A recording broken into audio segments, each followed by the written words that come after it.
nahmaduhu wa nasta'inuhu wa nastaghfiruh wa na'udzu billahi min syururi anfusina wa min sayyiati a'malina may yahdihillahu fala mudhillalah wa may yudlil fala hadiyalah wa asyhadu an la ilaha illallah wahdahu la syarikalah wa asyhadu anna muhammadan abduhu wa rasuluh sallallahu alaihi wa ala alihi wa ashabihi ajma'in, amma ba'd.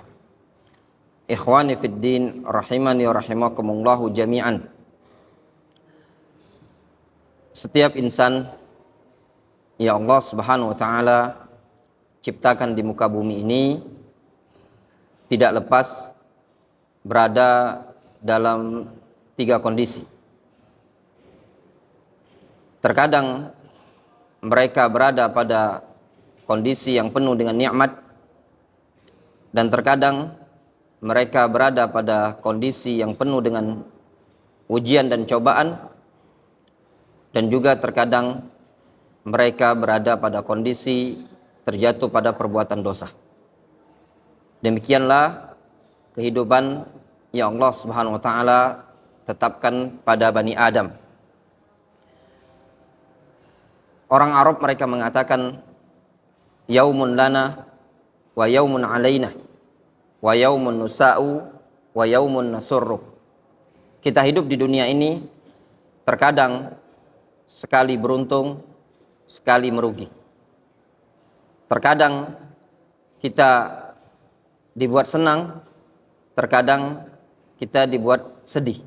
Demikianlah kehidupan di dunia. Kadang di atas, kadang di bawah, kadang bahagia, kadang penuh dengan penderitaan.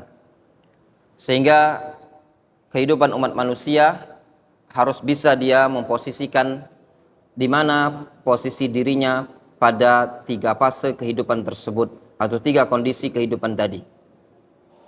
Coba tolong antum tutupin pintu sana, jendelanya. Sama pintu depan itu ya sekalian. Masuk. Suaranya masuk tuh? Ya. Ikhwani fid din rahimani wa rahimakumullahu jami'an.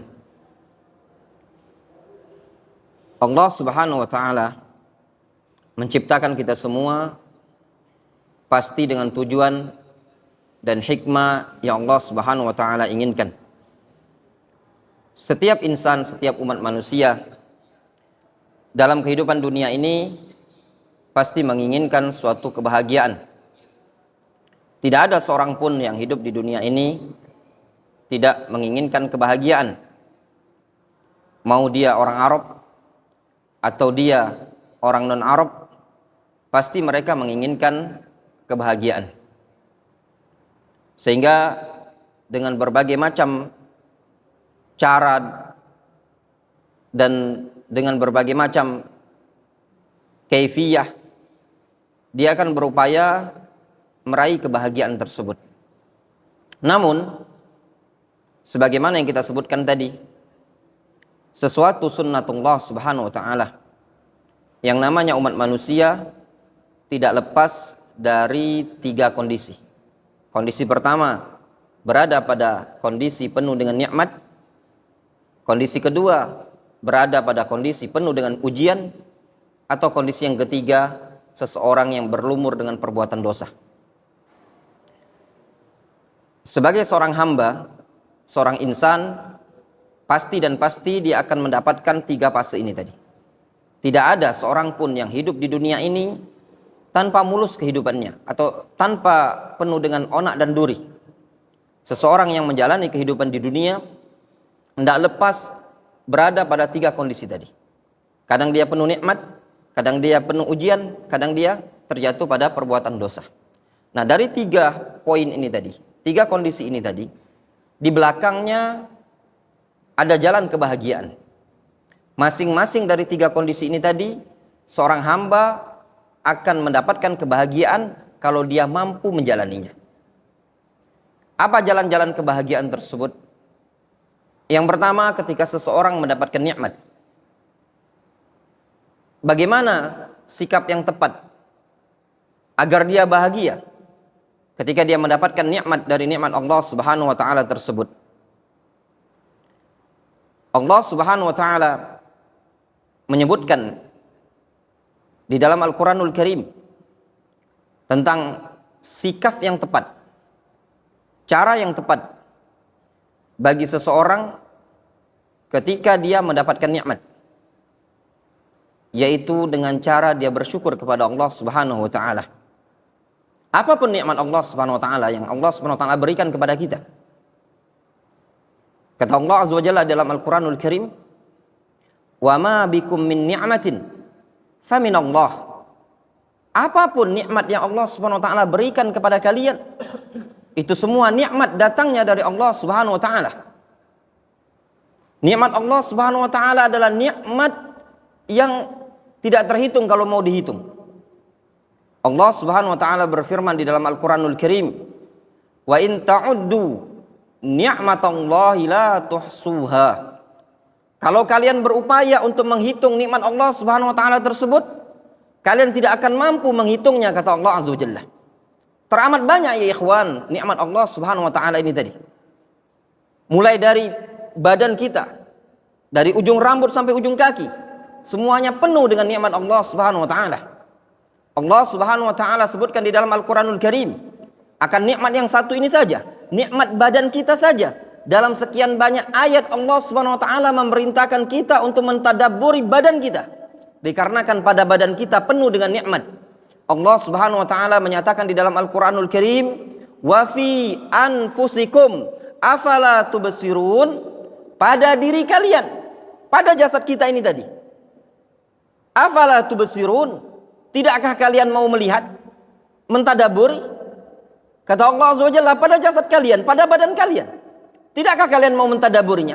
Tidakkah kalian mau mencermati, menta'ammul, mulai dari mata, mulai dari hidung, dari mulut sampai ke bawah, ke ujung kuku pun penuh dengan nikmat dari nikmat Allah Subhanahu wa taala. Dalam ayat yang lain Allah Subhanahu wa taala menyebutkan nikmat yang satu ini tadi, baru nikmat badan. Disebutkan oleh Allah Subhanahu wa taala, "Alam naj'al lahu 'ainain wa lisanan wa syafatain." Bukankah kami telah berikan kepada kalian nikmat berupa dua mata, wa lisanan wa syafatain? Bukankah juga kami telah berikan nikmat kepada kalian berupa dua bibir, lisan dan bibir? Itu nikmat dari Allah Subhanahu wa taala. Baru dalam anggota badan ya ikhwan. Ya tulabul ilm. Belum lagi nikmat-nikmat yang lain yang Allah Subhanahu wa taala berikan.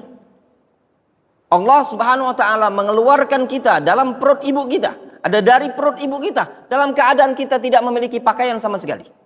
Dalam keadaan kita tidak memiliki ilmu sama sekali. Kata Allah Azza wa Jalla dalam Al-Qur'anul Karim, "Huwallazi akhrajakum min butuni ummahatikum wallahu akhrajakum min butuni ummahatikum la ta'lamuna syai'an." Dialah Allah Subhanahu wa taala yang mengeluarkan kalian dari perut ibu kalian. Dalam kondisi apa? La ta'lamuna syai'an. Kata Allah Azza wa Jalla, Allah Subhanahu wa taala mengeluarkan kalian dari perut ibu kalian. La ta'lamuna syai'an. Dalam kondisi kalian tidak memiliki ilmu sama sekali. Tidak mengetahui sama sekali. Ada orang yang berilmu setelah dia lahir. Ada orang yang langsung bisa berhitung, langsung bisa bicara. Tidak ada. Semuanya dalam kondisi apa? Tanpa memiliki kemampuan sama sekali. Nol. Ya. Allah Subhanahu wa taala berikan kemampuan apa? Dalam bentuk pandangan. Allah Subhanahu wa taala berikan kemampuan dalam bentuk pendengaran. Allah Subhanahu wa taala berikan kemampuan nikmat berupa hati. 3 nikmat dari nikmat Allah Subhanahu wa taala. Berupa pandangan, berupa pendengaran, berupa hati untuk memahami, memikirkan.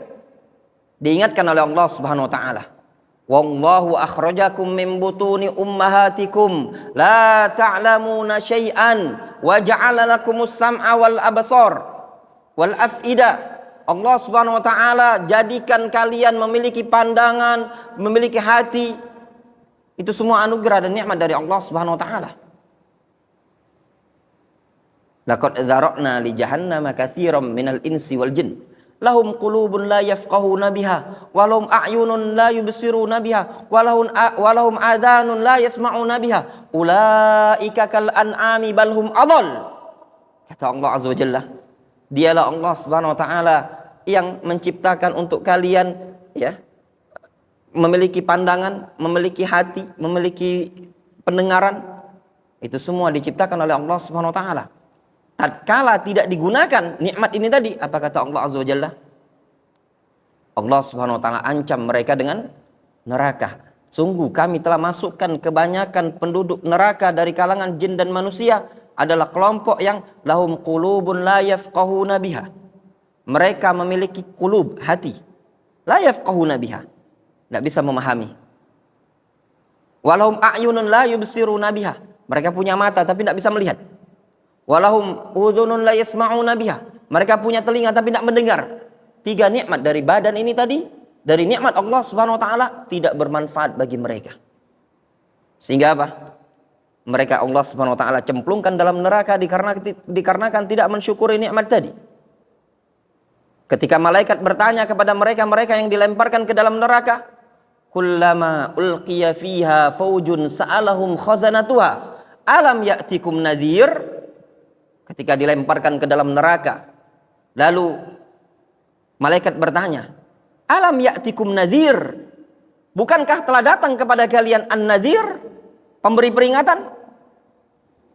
Apa kata mereka? Qalu bala, betul, iya, telah datang kepada kami pemberi peringatan. Apa yang terjadi? Mereka mengatakan, wa qalu law kunna nasma'u au na'qilu ma kunna fi ashabis sa'ir. Mereka mengatakan, kalau seandainya dulu kami mendengar ya, atau mau memahami, mau berpikir, ma kunna fi ashabis sa'ir, tentu kami tidak akan masuk atau termasuk golongan ashabus sa'ir, yaitu golongan orang-orang yang dilemparkan dalam neraka. Lihat ikhwan, tatkala nikmat tersebut tidak disyukuri, Allah Subhanahu wa taala berikan ancaman. Namun tatkala nikmat tersebut disyukuri, apa kata Allah Azza wa Jalla? La in syakartum la azidannakum. Kalau kalian mau bersyukur, kata Allah Azza wa Jalla, akan ku tambah nikmat tersebut. Ditambah oleh Allah Subhanahu wa taala. Orang yang mau bersyukur kepada Allah Subhanahu wa taala ditambah nikmatnya. Dalam banyak ayat Al-Qur'anul Karim, Allah Subhanahu wa taala mengingatkan kepada umat manusia sekian banyak nikmat yang Allah Subhanahu wa taala berikan kepada mereka. Wa asbagha 'alaikum ni'amahu dhahiratan wa batina. Kata Allah Azza wa Jalla, kami telah sempurnakan kepada kalian nikmat-nikmat kami ini, baik yang zahir maupun yang batin. Nikmat yang zahir apa? Kesehatan. Nikmat yang zahir apa? Waktu luang. Nikmat yang zahir apa? Tempat tinggal. Nikmat yang zahir apa? Makanan, pakaian. Itu semua adalah nikmat dari Allah Subhanahu wa taala. Bahkan Allah Subhanahu wa taala berikan nikmat kepada umat manusia lebih banyak yang halal dibandingkan yang haram. Bagaimana dalam ayat Al-Qur'an Allah Subhanahu wa taala menyebutkan, "Huwallazi khalaqalakum ma fil ardi jami'a." Dialah Allah yang menciptakan untuk kalian, silakan kalian manfaatkan segala macam yang ada di muka bumi ini tadi. Dalam hadis yang lain Nabi SAW mengatakan, Innad dunya hulwatun khadirah. Sesungguhnya dunia itu hulwatun khadirah, manis lagi hijau. Rasul mengatakan dunia itu hulwah, manis, khadirah, lagi hijau. Manis itu enak apa? Enak di lidah ya, enak dirasa. Khadirah itu enak di apa? Enak dipandang. Demikianlah dunia. Dikatakan oleh Nabi SAW, Innad dunya hulwatun khadirah. Dunia itu hulwah, manis lagi hijau. Manis enak dirasa, hijau enak dipandang. Itulah dunia dan isinya ini tadi. Wa innallaha mustakhlifukum fiha fayanzuru kaifa ta'malun. Dan Allah ciptakan kalian, Allah kuasakan kalian di muka bumi ini tadi, supaya Allah melihat apa yang kalian perbuat di muka bumi tersebut terhadap nikmat yang Allah Subhanahu wa taala ciptakan untuk kalian. Teramat banyak ya ikhwan nikmat Allah Subhanahu wa taala. Ditekankan lagi dalam ayat yang lain bahwasanya Allah Subhanahu wa taala betul-betul telah menyempurnakan nikmat kepada umat manusia. Di ketika Arafah, hari Arafah, tepatnya di hari Jumat, turun ayat Al-Maidah ayat ketiga. Al-yawma akmaltu lakum dinakum wa atmamtu alaikum ni'mati wa raditu lakumul Islam madinah. Pada hari ini kata Allah Azza wa Jalla, aku sempurnakan Islam ini untuk agama kalian. Agama Islam telah disempurnakan. Nikmat apa ini? Nikmat yang batin. Wa atmamtu alaikum ni'mati. Aku sempurnakan seluruh nikmatku. Subhanallah ya ikhwan, nikmat dari Allah Subhanahu wa taala diberikan kepada para sahabat sangat banyak. Nikmat aman, rasa aman nikmat bukan? Nikmat. Bahkan udara adalah nikmat dari Allah Azza wa Jalla. Air nikmat bukan? Makanan nikmat bukan? Tempat tinggal nikmat apa bukan? Cukuplah hadis Nabi SAW yang beliau mengatakan, man kana aminan fi sirbihi mu'afa fi jasadihi wa indahu qutu yaumihi faka'annama hizat lahu dunya bihadzafiriha. Siapa yang memiliki rasa aman di tempat dia tinggal, kemudian sehat badannya, kemudian memiliki makanan yang mau dia makan pada hari itu, ini orang punya tempat tinggal yang nyaman, memiliki makanan yang mau dimakan di hari itu, badannya sehat. Ini orang kata Nabi SAW seakan-akan diliputi oleh dunia dari segala sisi. Ya ikhwan, Rasul SAW tidak menyebutkan makanan sepanjang hidup. Rasul cuma menyebutkan apa? Wa indahu qutu yaumihi. Dia memiliki makanan pada hari itu saja. Pada hari itu loh. Orang kalau punya makanan pada hari itu saja kata Rasul, dan dia sehat badannya pada hari itu, kemudian dia punya tempat tinggal, tempat berteduh dari kepanasan, dari kehujanan. Ini Rasul sudah katakan apa? Faka'annama hizat lahud dunya bihadzafiriha. Ini orang seakan-akan diliputi oleh dunia dari arah sisi, dari arah yang di mana-mana. Para sahabat dengan sekian banyak fasilitas yang kurang di zaman beliau, ya, antum lihat bagaimana kehidupan para sahabat dibandingkan kehidupan kita. Jauh mana? Yang mana nikmat banyak mana? Banyak nikmat yang di sana atau nikmat yang di sini zaman sekarang? Hah? Ya jelas kalau timbangan dunia pasti nikmat kita sekarang lebih banyak ya dibandingkan nikmat yang ada di zaman para sahabat. Ya apakah tidak? Sepakat antum? Jelas? Ya. Nikmat kita sekarang ini lebih banyak. Allah Subhanahu wa taala ingatkan para sahabat dalam banyak ayat Al-Qur'anul Karim. Wadhkuru id antum qalilun mustad'afuna fil ard takhafuna ay yatakhattafakumun nas fa'awakum wa ayyadakum binasrihi wa razaqakum minat thayyibat la'allakum tashkurun. Apa kata Allah Azza wa Jalla dalam Al-Qur'anul Karim? Wadhkuru, ingatlah wahai para sahabat, wahai kaum mukminin. Ini ayat ditujukan ke siapa? Mereka-mereka yang berada di kota Madinah. Mereka-mereka yang berislam pada waktu itu. Rumah mereka tidak ada AC. Rumah mereka tidak ada kipas angin. Mereka tidak punya kompor gas. Mereka tidak punya kulkas. Bisa bayangkan bagaimana terik dan panasnya kota Madinah. Yang terkadang sampai 45 derajat. Sampai 50 derajat pada musim panas. Tempat yang mungkin jauh dibandingkan tempat kita. Air mereka pada masa itu tidak selancar air kita. Diingatkan oleh Allah Azza wa Jalla. Wadhkuru idh antum qalilun mustad'afuna fil ard. Ingatlah ketika jumlah kalian sedikit, kalian sangat lemah ketika itu di muka bumi. Takhafuna ayyatakhattafakumun nas. Kalian sangat takut kalau umat manusia menyerang kalian. Persia Romawi kalau menyerang kalian kaum mukminin, kalian sangat takut. Negara adikdaya yang kuat pada masa itu negara mana? Persia dan Romawi. Ketakutan pada bangsa Arab, sangat-sangat takut.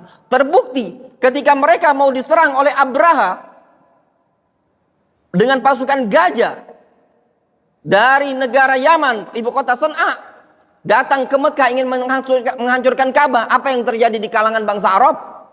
Kocar kacir. Tidak ada yang berani melindungi Ka'bah. Mereka lihat gajah besar saja mereka sudah kabur. Mereka tidak punya kekuatan, kelemahan yang ada pada mereka.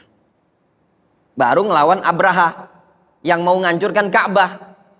Kita kalau mau diserang ini Indonesia, mau dikeroyok sama orang luar, mungkin kita siap pertahankan. Ya apa enggak? Walaupun dengan bambu runcing. Itu mereka mau dijajah loh. Mereka punya Ka'bah yang dibangun oleh nenek moyang mereka, yang dibangun oleh Ismail dan Ibrahim alaihissalam.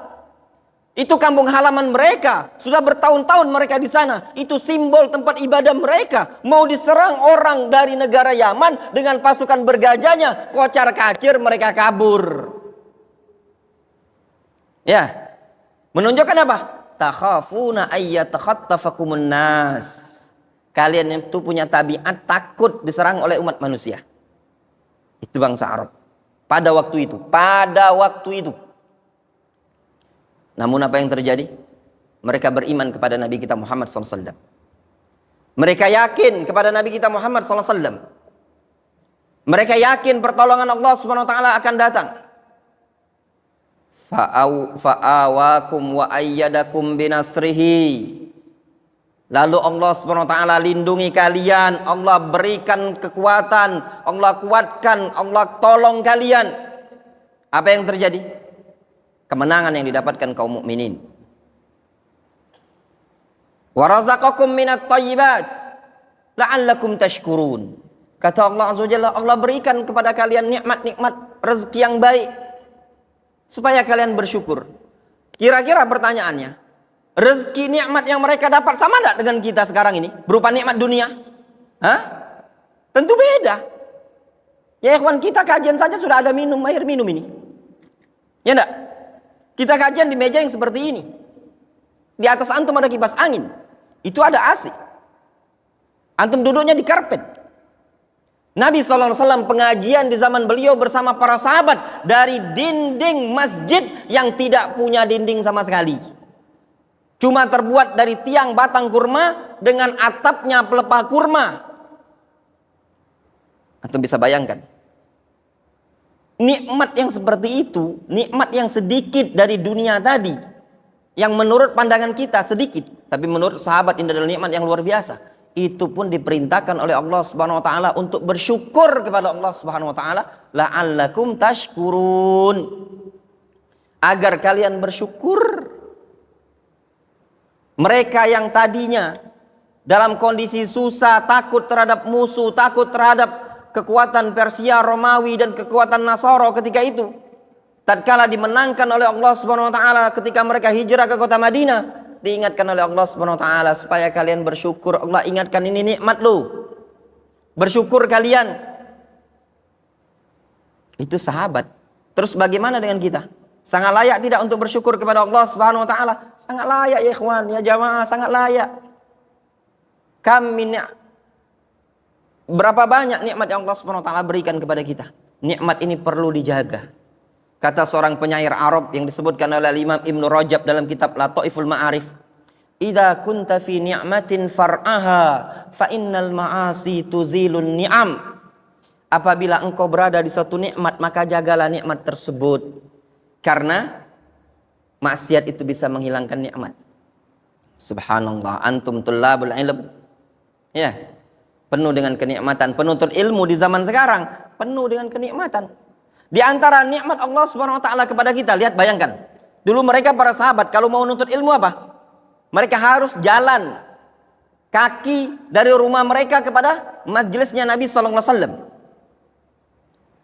Itu mereka tempuh. Bahkan sebagian mereka itu punya aktivitas. Umar bin Khattab atau Abu Bakar radhiyallahu anhu disebutkan dalam Sahih Bukhari, beliau punya tetangga, beliau melakukan munawabah, gantian sama tetangganya. Tetangga yang satu ini pergi ke majelisnya Rasul. Ya. Umar atau Abu Bakar, saya agak lupa. Kalau enggak Umar, Abu Bakar enggak berangkat. Dia yang tetangganya yang berangkat. Nanti kalau dia pulang, dia kasih faedah. Kasih ilmu tadi ke sahabat ini tadi, Umar atau Abu Bakar waktu itu. Kemudian gantian. Nanti Umar atau Abu Bakar, waktu saya agak lupa, antara Umar atau Abu Bakar, pergi ke majelis Rasul, ngasih faedah ke tetangganya. Kalau sekarang, nuntut ilmu, gampang. Antum ada di Inggris, antum ada di Amerika, antum ada di Jawa, ada di Batam, ada di manapun, ada di Jakarta. Sekarang ada streaming, ada online. Ya, subhanallah, masya Allah, alhamdulillah, nikmat Allah subhanahu wa ta'ala. Ada yang live Facebook, ada yang live Instagram, ada yang Zoom, ada yang YouTube lah, ada yang sekian banyak. Nikmat bukan? Nikmat Allah subhanahu wa ta'ala. Layak disyukuri? Layak disyukuri. Ketika seseorang berada pada nikmat Allah subhanahu wa ta'ala, maka wajib bagi kita bersyukur kepada Allah subhanahu wa ta'ala terhadap nikmat tersebut. Kalau ingin bahagia ya ikhwan, ya jamaah, maka bersyukurlah terhadap nikmat Allah Subhanahu wa taala tersebut. Tatkala seseorang bersyukur atas nikmat Allah Subhanahu wa taala, maka kebahagiaannya akan dia dapatkan luar biasa, bahagia hidupnya.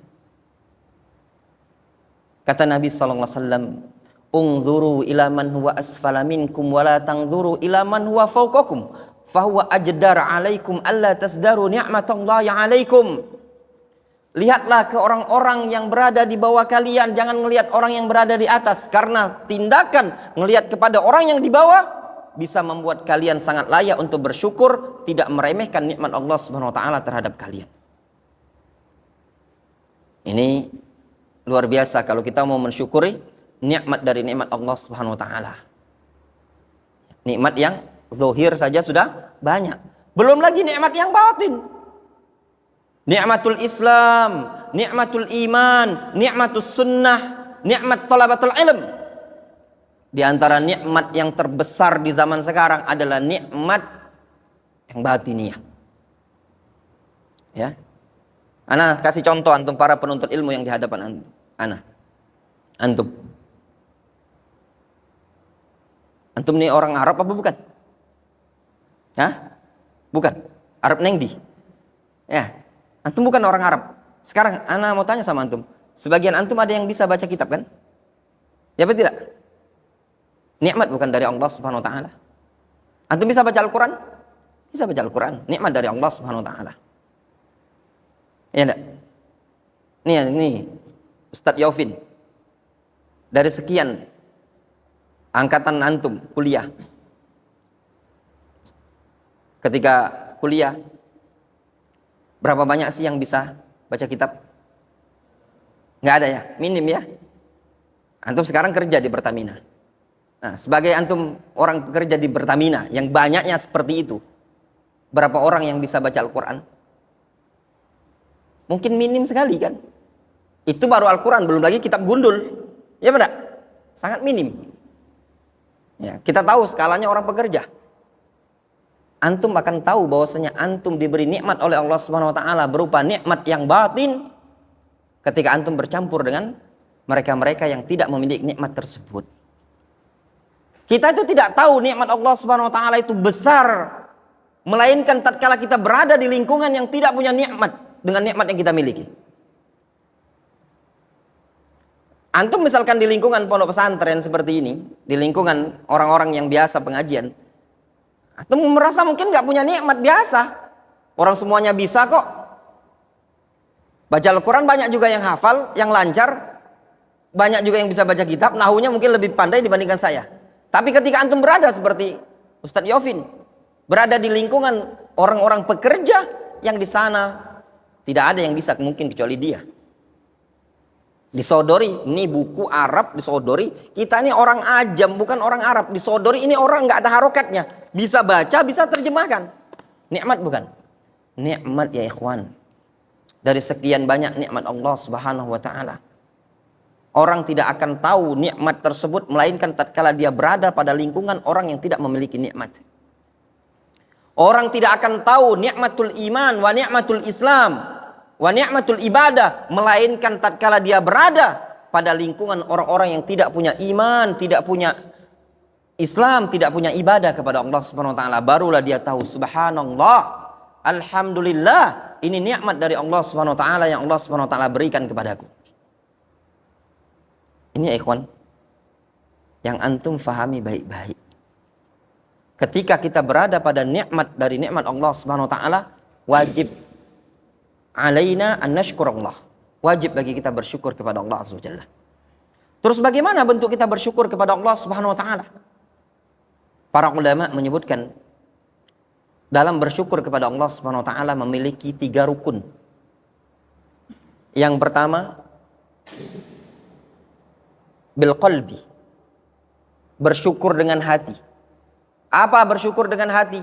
Meyakini, mengimani, membenarkan bahwasannya betul-betul nikmat yang ada yang kita dapatkan tadi murni dari Allah Subhanahu wa taala. Bukan dikarenakan kepandaian kita, bukan karena kecerdasan kita, bukan karena kepiawaian kita, bukan karena skill yang kita miliki, tapi itu murni datang dari Allah Subhanahu wa taala. Kalau bukan Allah Subhanahu wa taala yang mempermudah, tidak akan kita dapatkan nikmat tersebut. Yakini nikmat tersebut datang dari Allah Azza wa Jalla.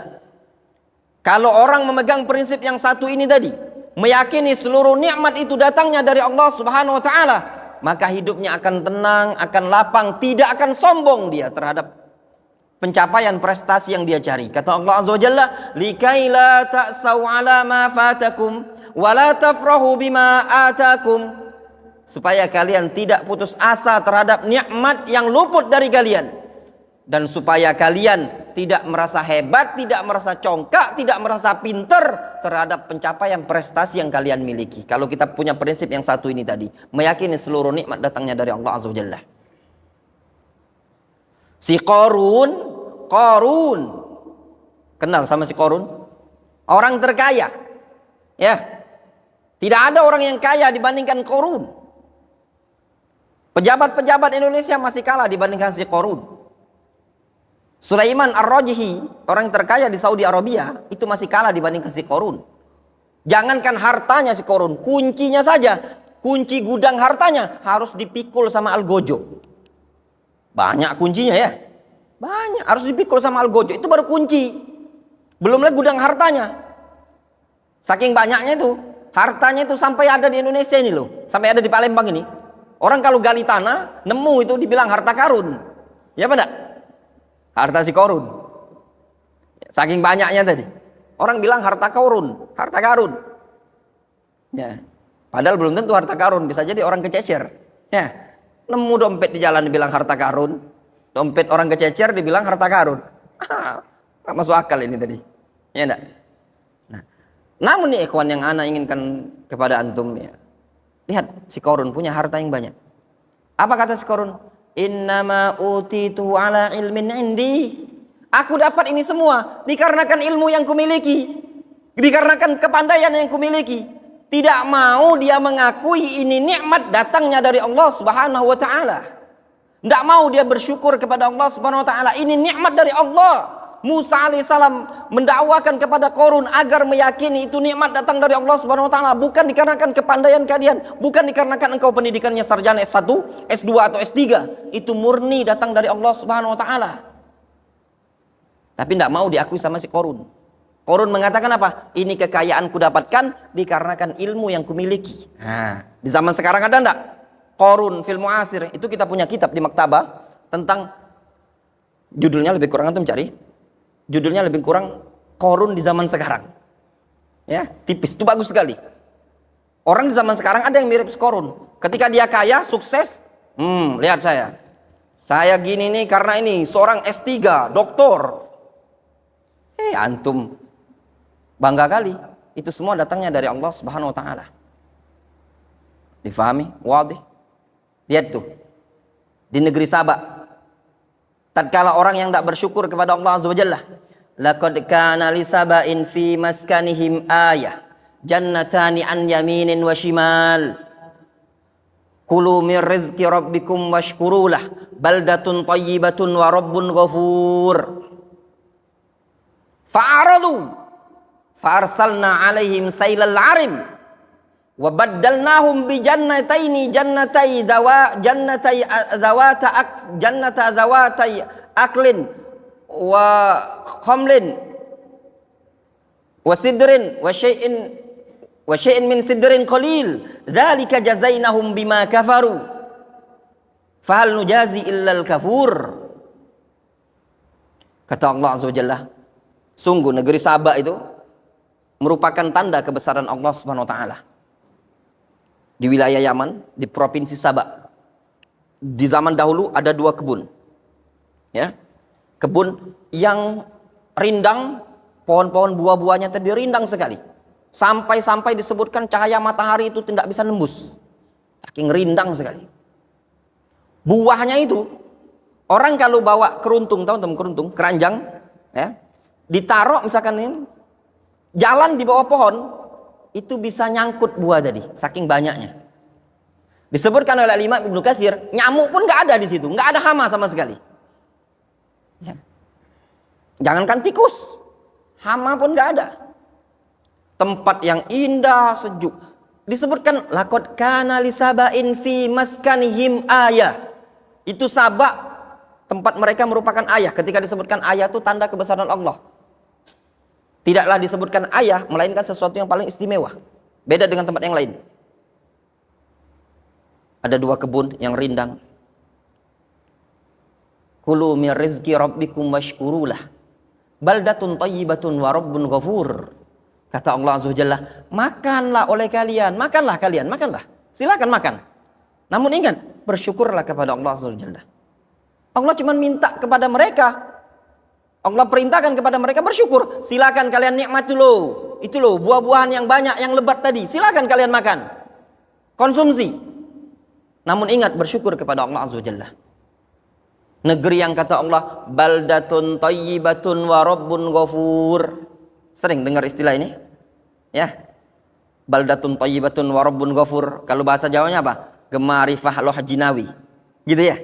Benar apa enggak? Paham bahasa? Gemarifah loh jinawi. Katanya orang Jawa. Orang Indonesia bilang apa? Subur, makmur, segala macam ya. Nah, itu negeri Sabak. Tidak bersyukur kepada Allah Azza wa Jalla. Ya. Disebutkan dalam banyak tafsir, tidak mau beriman kepada Allah Azza wa Jalla. Ya. Mengingkari segala macam lah. Akhirnya apa? Allah Subhanahu wa taala, karena itu kebun dilindungi oleh bendungan, ada rayap atau sejenisnya menggerogoti temboknya tadi, sehingga jebollah bendungan tersebut, banjir datang, kemudian pohon-pohon tadi kering kerontang, banjir, semuanya mati. Lalu Allah gantikan 2 kebun yang lebat tadi, digantikan dengan tanaman-tanaman berupa semak belukar, berduri, ada pohon bidara yang sedikitnya. Ya, itulah kata Allah Azza wa Jalla, balasan bagi orang-orang yang kufur kepada Allah Subhanahu wa taala. Jelas? Wadih? Nah, itulah para jamaah. Yang rukun yang pertama, mensyukuri nikmat dengan hati, meyakini dengan hati, mengimani dengan hati. Itu semua nikmat datang dari Allah Azza wa Jalla. Ya enggak? Jangankan perkara yang besar. Ini air minum, ya. Antum kalau bersyukur kepada Allah Subhanahu wa taala, ya, itu balasan Allah luar biasa.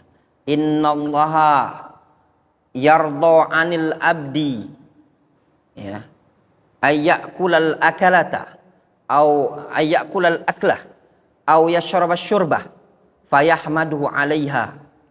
Allah ridho kepada hamba yang tatkala minum seteguk air atau semakan satu suap makanan, kemudian dia memuji Allah Subhanahu wa taala, Allah ridho kepada dia. Cuman ini antum punya air, antum minum, teguk. Alhamdulillah alladzi saqani wa razaqanihi min ghairi haulin ma wala quwwah. Antum bersyukur kepada Allah, Allah ridho. Cuman seteguk air saja, tatkala antum bersyukur, membuat Allah SWT ridho. Terus bagaimana yang nikmat yang sangat banyak tadi? Ya benar? Ketika antum bersyukur, sangat-sangat membuat keridhaan Allah Subhanahu wa taala. Kemudian setelah seorang meyakini nikmat tersebut datangnya dari Allah Azza wa Jalla, yang kedua, dia ucapkan dengan lisan. Ya, bersyukur dengan lisan. Bagaimana bersyukur dengan lisan? Dia puji Allah Subhanahu wa taala, alhamdulillah bi ni'matihi tatimmus shalihat. Segala puji bagi Allah, dengan nikmat-nikmatnya ini tadi sempurnalah seluruh amalan-amalan kebaikan. Nah, itu bersyukur kepada Allah Azza wa Jalla. Tadi kita sebutkan orang aja minum kalau muji Allah Subhanahu wa taala, Allah ridho. Bersyukur kepada Allah Azza wa Jalla terhadap nikmat tersebut dengan memuji Allah Azza wa Jalla. Bolehkah disampaikan kepada orang lain? Boleh. Wa amma bi ni'mati rabbika fahaddits. Adapun nikmat Rabbmu silakan engkau sampaikan. Tapi bukan untuk bangga-banggaan. Alhamdulillah saya sudah beli mobil Alphard. Alhamdulillah sudah ganti Pajero. Pajero apa singkatannya? Hah? Panas jebo apa? Panas jebo jero. Gimana, Man? Panas di jero. Pajero. Jero itu apa? Dalam. Ya. Ya. Panas jero. Ya. Panas di dalam. Bukan itu. Pajero beneran ini tadi. Tapi dia bukan bersyukur, tapi tujuannya untuk sombong-sombongan. Alhamdulillah saya punya ini, punya ini, punya ini. Ya. Mungkin orang tanya sama dia, Masya Allah, ya bilang, alhamdulillah itu semua nikmat dari Allah Subhanahu wa taala. Anugerah dari Allah Subhanahu wa taala. Bukan kemampuan saya. Ya, itu semua datangnya dari Allah Subhanahu wa taala. Kemudian yang ketiga, cara bersyukur adalah dengan perbuatan.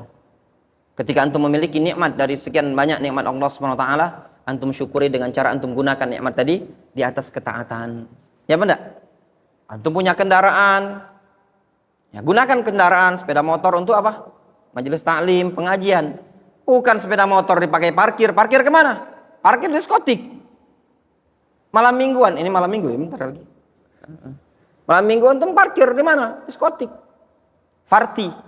Oh, punya mobil mewah untuk party. Harusnya punya mobil mewah itu terparkir di depan masjid. Ini punya mobil mewah, banyak orang punya mobil mewah, kendaraan mewah, parkirnya di mana? Diskotik. Ya. Dia punya mobil mewah itu parkirnya di diskotik. Terakhir, mobil ambulan yang bawa dia parkir depan masjid untuk nyolati jenazah dia. Ya benar? Harusnya punya mobil mewah dia pakai untuk pengajian, dipakai untuk ibadah, ya, dipakai untuk ada pengajian yang jaraknya jauh, hujan udah berangkat tuh. Punya sepeda motor pakai untuk ibadah kepada Allah Azza wa Jalla. Punya uang jangan dipakai hura-hura, gunakan untuk ibadah. Mungkin bisa untuk sedekah, untuk infak, atau untuk membantu orang-orang yang layak dibantu, atau dipakai untuk haji, dipakai untuk umroh. Itu semua nikmat dipakai untuk ibadah. Ini sebagian orang ketika dapat nikmat dari Allah Subhanahu wa taala dipakai untuk maksiat. Ya, dipakai untuk maksiat. Nauzubillah, nikmat Allah Subhanahu wa taala dipakai untuk maksiat. Kata Abu Kilabah,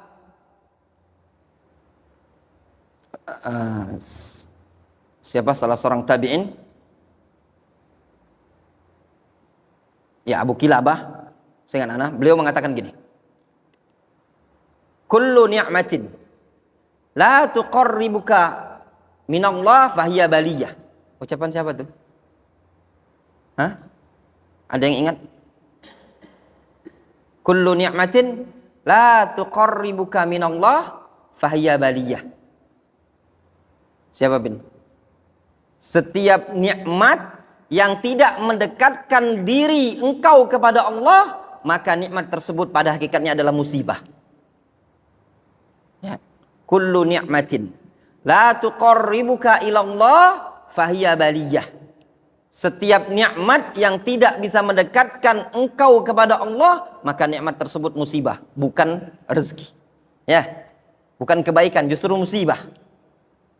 Nah, antum punya nikmat, dikasih oleh Allah Subhanahu wa taala harta, dikasih kemampuan, dikasih begini-begini, tidak mendekatkan diri kepada Allah Azza wa Jalla, itu berarti nikmat tersebut musibah bagi antum. Orangnya cerdas, ototnya hebat, kuat, fisiknya sehat, tidak bisa mendekatkan diri dia kepada Allah Subhanahu wa taala, tidak bisa menambah ketaatan dia kepada Allah Subhanahu wa taala, itu nikmat musibah bagi dia. Ya. Bukan nikmat yang justru kebaikan, justru musibah. Siapa? Abu Hazim Salama bin Dinar. Ya, benar tak? Kullu ni'matin la tuqarribuka ila Allah fa hiya baliyah. Ya enggak? Abu Hazim Salama bin Dinar. Benar, Salama bin Dinar. Ya, nah itu tadi. Abu Hazim Salama bin Dinar, dia mengatakan kullu ni'matin la tuqarribuka ila Allah fa hiya baliyah. Itu rukun syukur, ada 3.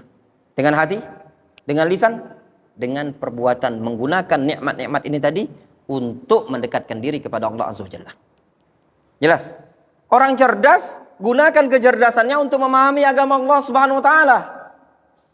Bukan kecerdasannya untuk menentang syariat Allah Subhanahu wa taala. Itu namanya nikmat cerdas yang membawa petaka bagi dia. Ya enggak? Kemudian ya ikhwan, orang hidup di dunia ini tadi, itu yang pertama, berada pada nikmat. Yang kedua, orang hidup di dunia tidak lepas berada dalam kondisi penuh dengan ujian dan cobaan. Seorang yang hidup di dunia tidak lepas berada dalam ujian dan cobaan. Ketika mereka berada pada ujian dan cobaan, maka yakinlah, ya, kita dituntut untuk bersabar kepada Allah Azza wa Jalla. Bersabar di atas ujian dan cobaan tersebut. Allah Subhanahu wa taala menyatakan di dalam Al-Qur'anul Karim, "Wa nabluukum bisyarri wal khairi fitnah wa ilaina turja'un." Kami menguji kalian dengan keburukan dan kebaikan, dan hanya kepada kamilah kalian akan dikembalikan. Ujian dari Allah Azza wa Jalla, keburukan, sakit, miskin, menderita, melarat, apalagi itu. Semuanya ujian-ujian di dunia ini tadi. Tidak ada orang yang mau dapatkan ujian. Iya apa tidak? Orang tuh kadang maunya ujian dalam bentuk apa? Kebaikan. Diuji dengan harta yang banyak. Mau apa enggak? Mau Pak Ustadz. Diuji dengan istri yang banyak. Mau Pak Ustadz? Mau. Iya apa enggak? Diuji tidak punya istri. Sampai tua tidak punya istri. Kadang orang belum tentu mau. Iya apa enggak? Semuanya diuji oleh Allah Subhanahu wa taala. Namun kata Allah Subhanahu wa taala, bersabar. Innama yuwaffas sabiruna ajrahum bighairi hisab. Allah Subhanahu wa taala akan berikan pahala tanpa ada batasan. Ketika kita bersabar, ya ikhwan, ingat ya, di setiap ujian yang Allah Subhanahu wa taala ujikan kepada kita, pasti di sana ada kebaikan. Kata Allah Azza wa Jalla dalam Al-Qur'anul Karim, "Asa an takrahu syai'an wa huwa khairul lakum." Wa asa an tuhibbu syai'an wa huwa syarrul lakum wallahu ya'lamu wa antum la ta'lamun. Bisa jadi kalian menyukai sesuatu namun sesuatu tadi buruk bagi kalian. Bisa jadi kalian membenci sesuatu namun sesuatu yang kalian benci tadi baik bagi kalian pada hakikatnya. Wallahu ya'lamu wa antum la ta'lamun. Allah Maha mengetahui, kalian tidak Maha mengetahui. Wa asa an takrahu syai'an wa yaj'alullahu fi khairan katsira. Bisa jadi kalian tidak menyukai sesuatu, namun pada sesuatu yang tidak kalian sukai tadi, kata Allah Azza wa Jalla, Allah telah jadikan sekian banyak kebaikan. Ya ikhwah, ya tullabul ilm, kaum muslimin rahimani rahimakumullah jami'an. Rasul sallallahu alaihi wasallam harus meninggalkan kota Mekah. Kota yang sangat beliau cintai, kota yang sangat beliau senangi. 53 tahun beliau ditinggal di kota Mekah. Dari lahir sampai umur 53 tahun beliau berada di kota Mekah. Kota kelahiran, kampung kelahiran. Bapak beliau di sana, ibu beliau di sana, paman beliau di sana, kakek beliau di sana. Seluruh kerabat beliau ada di kota Mekah. Kota Mekah adalah kota yang paling dicintai oleh Allah Subhanahu wa taala. Kota Mekah adalah kota yang paling dicintai oleh Nabi SAW. Beliau ketika keluar meninggalkan kota Mekah, beliau mengatakan, "Ya Mekah, innaka ahabbul ardi ilallah, innaki ahabbul biqa'i ya ilayya." Wahai Mekah, engkau adalah bumi yang paling dicintai oleh Allah, bagian bumi yang paling aku cintai. Mekah itu adalah bumi yang paling dicintai oleh Allah, bumi yang paling dicintai oleh Nabi SAW. Rasul kalau ditanya cinta mana antara Mekah dan Madinah, Rasul pasti jelas cinta kota Mekah. Namun ternyata Allah menginginkan kebaikan bagi Nabi SAW. Namun melalui penderitaan dulu ya ikhwan. Ya benar. Apa penderitaan yang dialami oleh beliau? Beliau harus meninggalkan kampung halaman. Sedih apa tidak? Antum-antum yang nyantri meninggalkan kampung halaman sedih apa tidak? Kadang sedih, berpisah dengan keluarga, berpisah dengan sanak famili. Harus terpisah dengan orang-orang yang kita cintai. Kadang kita harus terpisah dengan anak, kita harus terpisah dengan ayah, kita harus terpisah dengan ibu kita, terpisah dengan keluarga kita. Namun itu semua adalah ujian dari Allah Subhanahu wa taala. Rasul alaihi salatu wasallam bersabar, beliau harus jalan kaki lebih kurang 1 pekan, lebih kurang 8 atau 9 hari beliau jalan kaki dari kota Mekah ke kota Madinah. Jalan kaki loh. Bukan sepeda motor, bukan sepeda ontel, bukan naik beca, bukan naik kereta api, jalan kaki. Panas luar biasa. Terjal harus melaki bukit, melewati gurun pasir, jalan yang berkerikil batu. Beliau harus jalan kaki lebih dari 400 kilometer. 400 kilometer kalau di Jawa di mana itu, Ndeh? Hah? Jakarta mana itu? Jakarta Solo. Jauh, 400 km itu. Antum masuk tol dari Palembang ini, tuh keluar tuh Bakauheni, 400 sekian itu, 430.000. 1 kilo itu 1.000 rupiah. Nah, anggaplah segitu, 400 itu. Itu berjalan Rasul jalan kaki dari Mekah ke Madinah. Antum berani jalan kaki itu ke Lampung, pulang? Rasul jalan kaki, menderita apa enggak?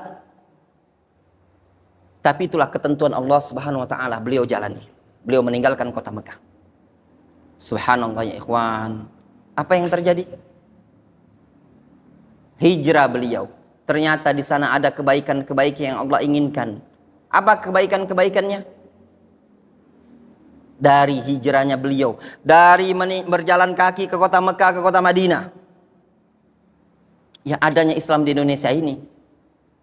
Coba kalau Rasul tidak jalan kaki, belum tentu Islam tersebar, ya apa tidak? Ya. Allah menginginkan kebaikan-kebaikan di belakangnya yang mungkin kita tidak tahu.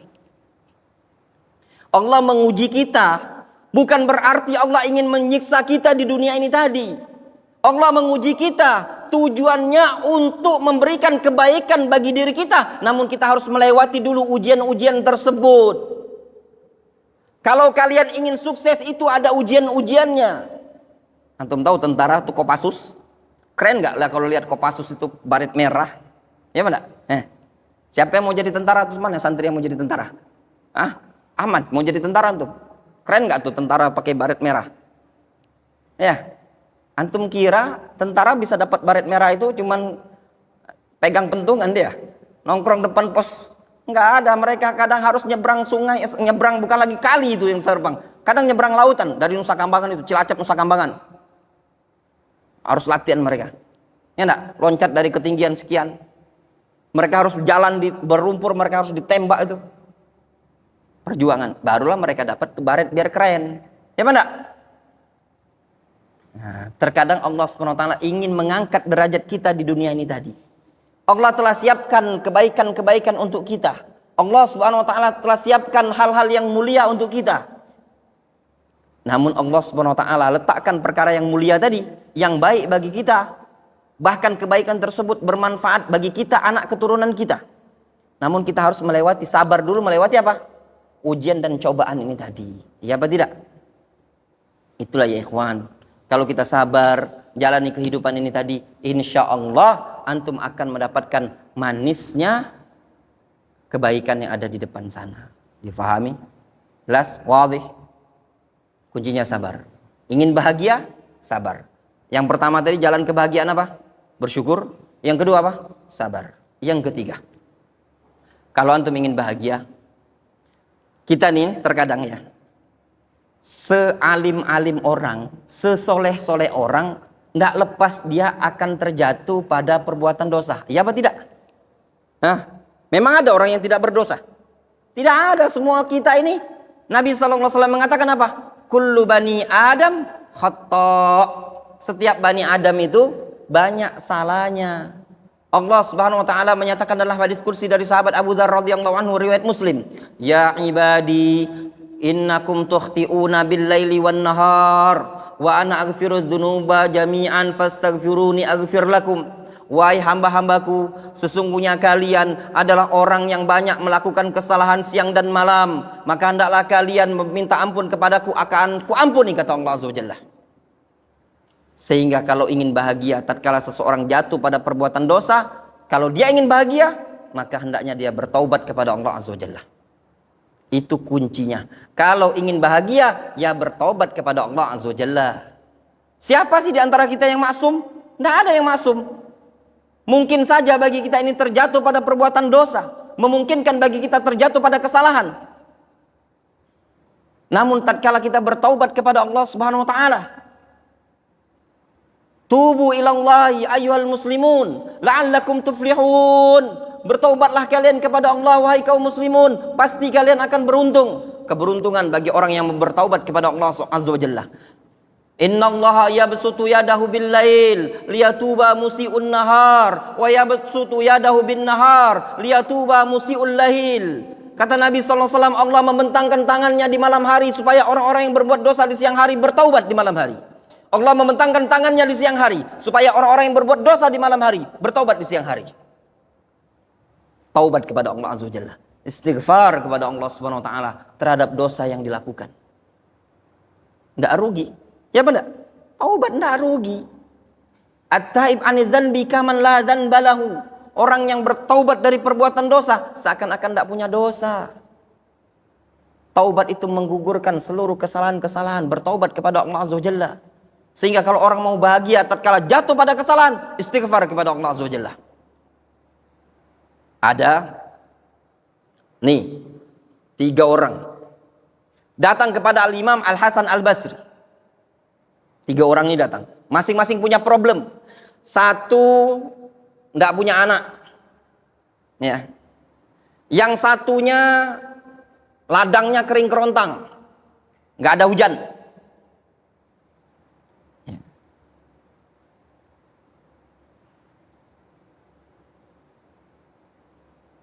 Yang satunya miskin. 3 orang datang kepada Al-Imam Al-Hasan Al-Basri. Satu tadi apa? Tak punya anak. Yang kedua? Hah? Apa? Ladangnya kering. Yang ketiga? Miskin. Miskin itu problem sama sekarang. Kalau nggak punya uang, masalah apa enggak? Masalah itu. Bil fulus kullu syai' jadi mulus. Dengan uang semuanya mulus. Nggak ada uang, mampus. Ya apa tidak? Nah, ada uang, abang disayang. Tak ada uang, abang melayang. Ya apa enggak? Nah, itu tadi. Datang kepada Imam Al-Hasan Al-Basri. Datang yang pertama, dia bilang, "Ya Imam, saya ini udah lama nikah, enggak punya anak. Ya. Masuk juga enggak punya jodoh, belum punya jodoh. Membujang terus. Pondok pesantren sudah 15 tahun di pondok pesantren, jodoh juga tak kunjung datang. Ya enggak? Mudik lebaran sendirian terus atau jaga pondok pesantren bertahun-tahun." Datang kepada Al-Imam Al-Hasan Basri, dia bilang kalau dia tidak punya anak, sudah lama menikah. Kata Al-Hasan Al-Basri, istighfirillah. Banyak-banyak istighfar. Istighfar, disuruh taubat. Banyak-banyak istighfar, taubat kepada Allah Azza wa Jalla. Yang kedua, juga sama. Datang kepada Al-Imam Al-Hasan Al-Basri, dia nanya, "Ya Imam, saya ini orang yang terhimpit ekonomi, ya, buntu, bahasa Palembangnya buntu, tahu untuk buntu, nggak ada duit, itu bahasa Palembangnya buntu, ya, nggak punya uang." Kata Al Hasan Al Basri, istighfirillah, taubat, banyak-banyak istighfar. Datang orang yang ketiga. Ya, pasien ketiga ini kalau dokter udah gawat ini. Masa obatnya itu aja kan? Datang kepada Al Hasan Al Basri, dia tanya, saya ini punya ladang, tidak turun-turun hujan, kering kerontang, sudah mau mati itu tanaman. Kata Al Hasan Al Basri, istighfirillah, banyak-banyak istighfar kepada Allah Azza wa Jalla. Heran ini tiga orang. Balik tanya dia, wahai imam, kami ini problem hidupnya beda-beda. Yang satu tadi tidak punya anak, yang satunya tadi karena ekonominya sempit, yang satu tadi karena tidak apa tadi satunya? Ladang kering, itu tiga. Ladang kering, ekonomi sempit, tidak punya anak tuh. Tapi jawabannya suruh istighfar. Ngarang nih Ustadz. Masa itu aja jawabannya? Mana dalilnya kata mereka? Mereka tanya dalil, mana dalilnya? Mana dalilnya? Dibawakanlah dalil oleh Al-Imam Al-Hasan Al-Basri, ucapan Nabiullah Nuh alaihissalam kepada kaumnya. Gimana ayatnya? Fakultu astaghfiru rabbakum innahu kana ghaffara yursilis sama alaikum midrara wa yumdidkum bi amwalin wa banin wa yaj'al lakum jannatin wa anhara. Wa ja'ala lakum anhara. Anhara. Kata Allah Azza wa Jalla menghikayatkan ucapan Nabi Nuh, faqultu astaghfiru rabbakum innahu kana ghaffara. Aku katakan kepada kaumku, istaghfiru rabbakum, minta ampun kepada Allah Rabb kalian. Innahu kana ghaffara, sesungguhnya Allah Maha Pengampun. Istighfar lu. Istighfar saja kalian, bertaubat kepada Allah Azza wa Jalla. Allah Maha menerima taubat, Maha mengampuni. Apa faedahnya? Yursilis sama alaikum midrara, niscaya Allah akan turunkan hujan kepada kalian dengan hujan yang lebat. Uyumdidkum bi amwalin wa banin, dan Allah akan limpahkan kepada kalian berupa harta yang banyak dan juga anak keturunan. Subhanallah ya ikhwan. Benar enggak Imam Hasan Al-Basri? Benar, ada ayatnya, ada dalilnya. Allah Subhanahu wa taala sebutkan. Kira-kira nabi itu bohong apa enggak? Enggak ada nabi bohong. Itu Nabi Nuh alaihissalam bilang kepada kaumnya, "Woi kaumku, kalau kalian mengucapkan istighfar, astagfirullah, astagfirullah, bertaubat kepada Allah, nanti Allah turunkan hujan untuk ladang kalian. Allah akan limpahkan harta untuk kalian. Allah akan berikan kepada kalian anak keturunan." Itu kalau istighfar kepada Allah Subhanahu wa taala. Ya, tidak rugi orang yang mau bertaubat kepada Allah Azza wa Jalla. Sehingga kalau ingin mau bahagia hidup di dunia ini, kuncinya 3. Ya. Bersyukur ketika mendapatkan nikmat, bersabar ketika mendapatkan ujian, dan yang ketiga, bertaubat istighfar ketika terjatuh pada perbuatan dosa. Ya. Inilah yang disebut oleh Syekh Muhammad rahimahullah ta'ala dalam kitab Al-Qawaid Al-Arba', fa inna haula'i tsalas unwanus sa'adah. Kata Syekh Muhammad bin Abdul Wahhab rahimahullah ta'ala, 3 perkara tersebut adalah tanda alamat kebahagiaan. Kalau ingin bahagia, yaitu ada jalannya. Wallahu ta'ala a'lamu bissawab. Ya, difahami? Jelas bagi antum semua? Silakan antum aktivitas ini. Mungkin ada pertanyaan dari Zoom.